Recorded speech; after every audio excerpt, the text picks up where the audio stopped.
अस्सलाम वालेकुम नाज़रीन, मेरा नाम अली हैदर है और आपका शुक्रगुजार हूं कि आपने मेरी ये वीडियो देखने के लिए वक्त निकाला। दोस्तों, पाकिस्तान की फौज गजा में तैनात होगी, ये है आज की सबसे बड़ी खबर, अब तक की सबसे बड़ी खबर।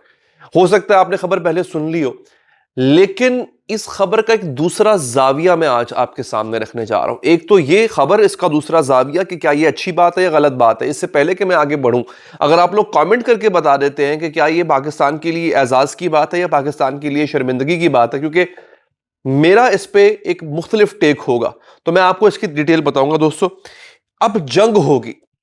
दूसरी जो बड़ी अहम खबर है वो ये है कि वो तमाम मुज़ाकराती अमल जो कि अफगानिस्तान के साथ शुरू हुआ था वो खत्म हो चुका है, बेनतीजा रहे हैं मुज़ाकरात।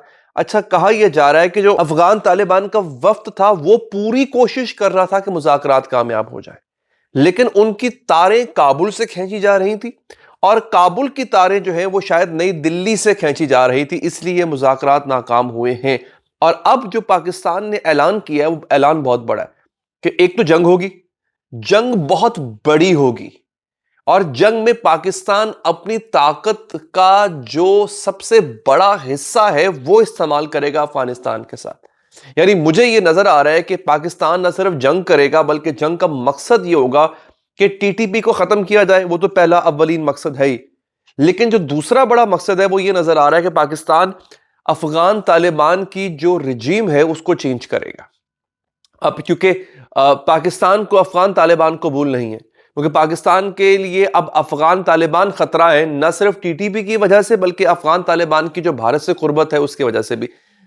अमेरिका के अफगानिस्तान पर हमले के बाद, 9/11 के बाद अफगानिस्तान में जितनी भी हुकूमतें आई हैं वो भारत नवाज आई हैं, इसमें कोई शक नहीं है।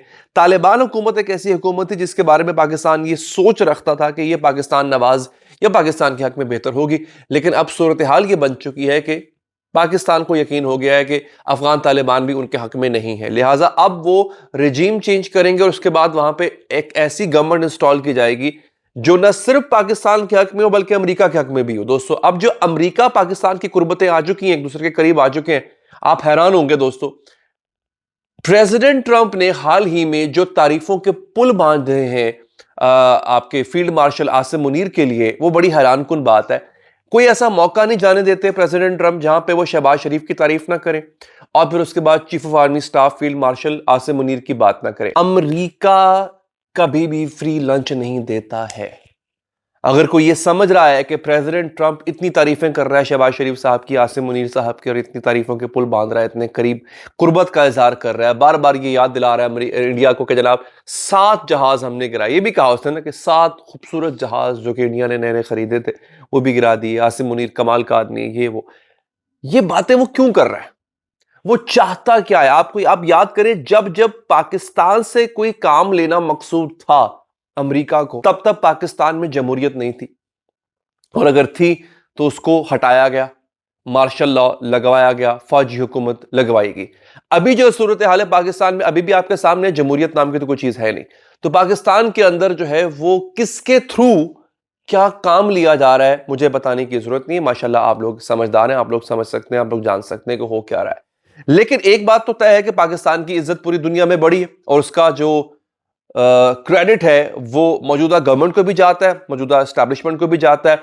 कुछ हालात भी इस तरह के हो गए थे कि पाकिस्तान की जरूरत पड़ गई आलमी ताकतों को और पाकिस्तान ने बड़े सही पत्ते अपने खेले। फिर पाकिस्तान ने इंडिया को नाको चने चबाए तो पाकिस्तान का लोहा भी बनवाया गया कि जनाब बड़ा ताकतवर मुल्क है, इसको पछाड़ना आसान नहीं है। ये सब चीजें इकट्ठी हो गई दोस्तों।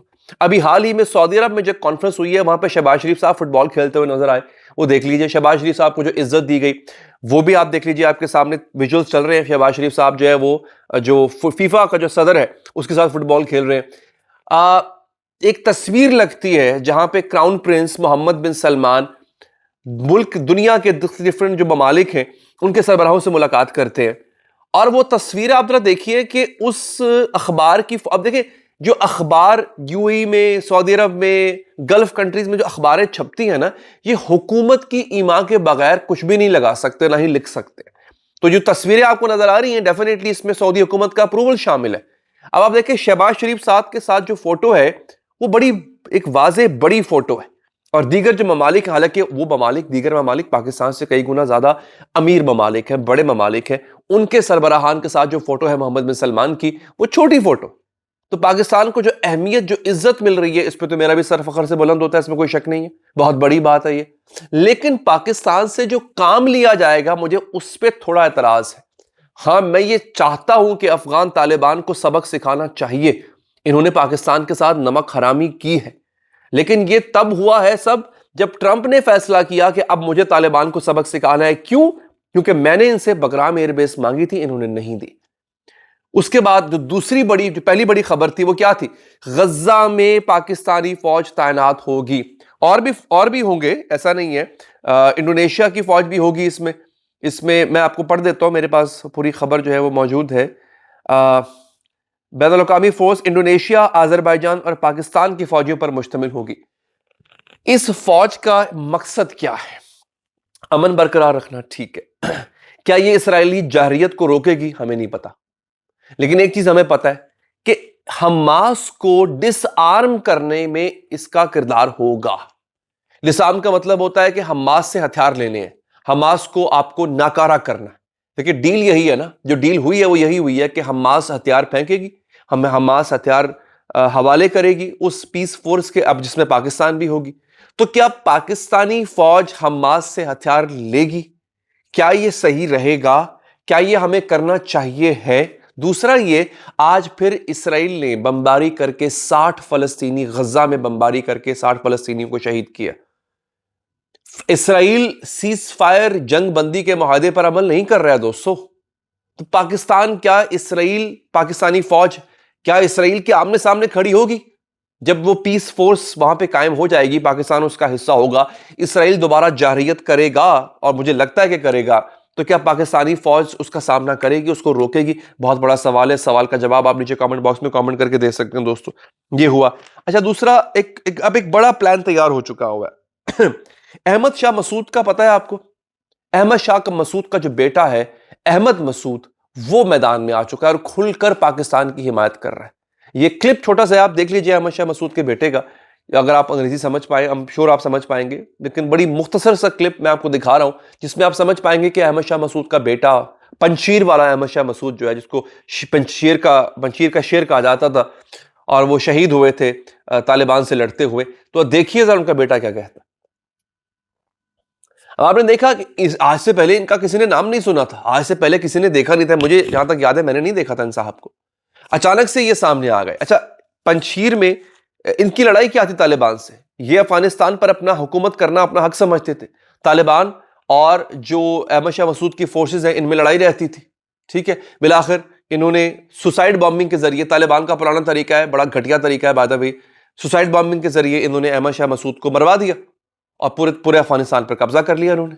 लेकिन अब अहमद शाह मसूद का बेटा सामने आया और पाकिस्तान के मौक़िफ़ की हिमायत कर रहा है। इसका मतलब समझ रहे हैं आप? जो मैंने आपको आगाज में बताया था कि रिजीम चेंज करना मकसद है पाकिस्तान का। अब पाकिस्तान को तालिबान वारे में नहीं पड़ते। तो उधर से आप देख रहे हैं कि एक पुराने हीरो का बेटा जो है वो उठकर सामने आ रहा है, ऐसा ऐसा बयानात देने शुरू कर दिए उसने। तो अब आप पूरा मंजरनामा समझिए कि वो ऑर्केस्ट्रेट किया जाएगा, एक बहुत बड़ा चेंज लाया जाएगा अफगानिस्तान के अंदर, जो भारत को काबिल कबूल नहीं होगा दोस्तों। अब मैं आपके सामने जो पाकिस्तान के डिफेंस मिनिस्टर हैं, उनकी कुछ गुफ्तगू जो है वो मैं आपके सामने रखने जा रहा हूं कि वो क्या कहते हैं इस सिलसिले में। ये बड़ी अहम चीजें हैं दोस्तों, जिस पर अब बात होने जा रही है। अच्छा, अब आप ये देखिए नाजरीन के इंडिया काबुल में सरायत कर चुका है। अगर अफगानिस्तान चाहे तो अपना शौक पूरा करके देख ले, हम इससे 50 गुना शदीद जवाब देंगे। यानी अगर अफगानिस्तान इस्लामाबाद पे अटैक करता है तो फिर हम 50 गुना ज्यादा बड़ा अटैक करेंगे अफगानिस्तान पर। हमें सलाहियत भी हम रखते हैं, इसमें कोई शक नहीं है दोस्तों। अच्छा, ये आपने देख लिया दोस्तों।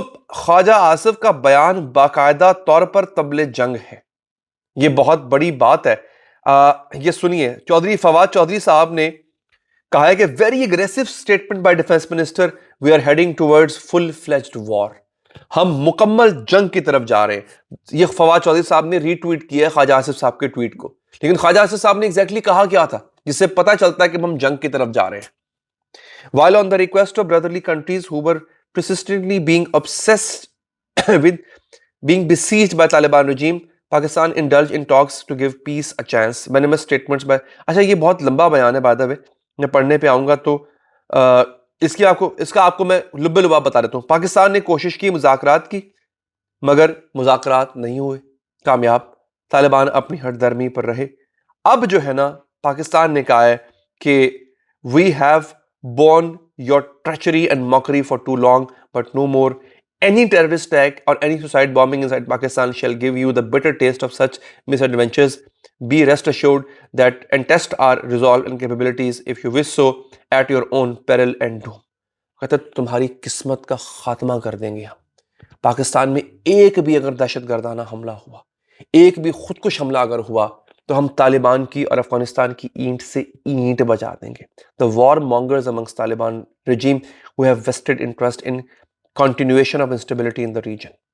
बहुत सख्त। और एक और बात बताऊं आपको, as far as the narrative of graveyard of empires, Pakistan certainly doesn't claim it to be an empire, but Afghanistan is definitely a graveyard, surely for its own people. बहुत बड़ा बयान है ये। जो एक तालिबान का कहना है कि ये जो सरजमीन अफगान है ये कब्रिस्तान है सल्तनतों का।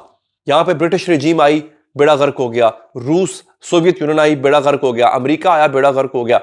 वो कहता है, पाकिस्तान कहता है खाम ख्याली है। उसने कहा पहली बात तो ये कि ये कोई एम्पायर नहीं है, अपने आप में ये कोई सल्तनत नहीं है अफगानिस्तान। दूसरा ये कि ये कब्रिस्तान है इनके अपने लोगों का, और अगला हम बना देंगे। दोस्तों ये बड़ी सख्त स्टेटमेंट्स है। पाकिस्तान मुझे लगता है कि अब खुल्लम खुल्ला जंग करने जा रहा है, और अब की बार मैं दोबारा आपको बता दूं, पहला हमला पाकिस्तान करेगा, क्योंकि मुज़ाकरात की नाकामी के बाद बयान यह आया है कि पाकिस्तान अब उन तमाम दहशतगर्दों के पीछे जाएगा। यानी इसके मतलब पाकिस्तान अगले चंद दिनों में दोबारा हमला करने जा रहा है, और एक फुल फ्लेज्ड वॉर जो है वो हो सकती है। याद रहे कि अभी इंडिया के साथ भी मामलात हल नहीं हुए हैं, इंडिया भी इस मौके का फायदा उठा सकता है दोस्तों। तो ये थी आज की अहम खबरें नाजरीन, आपके सामने मैंने रख दी है।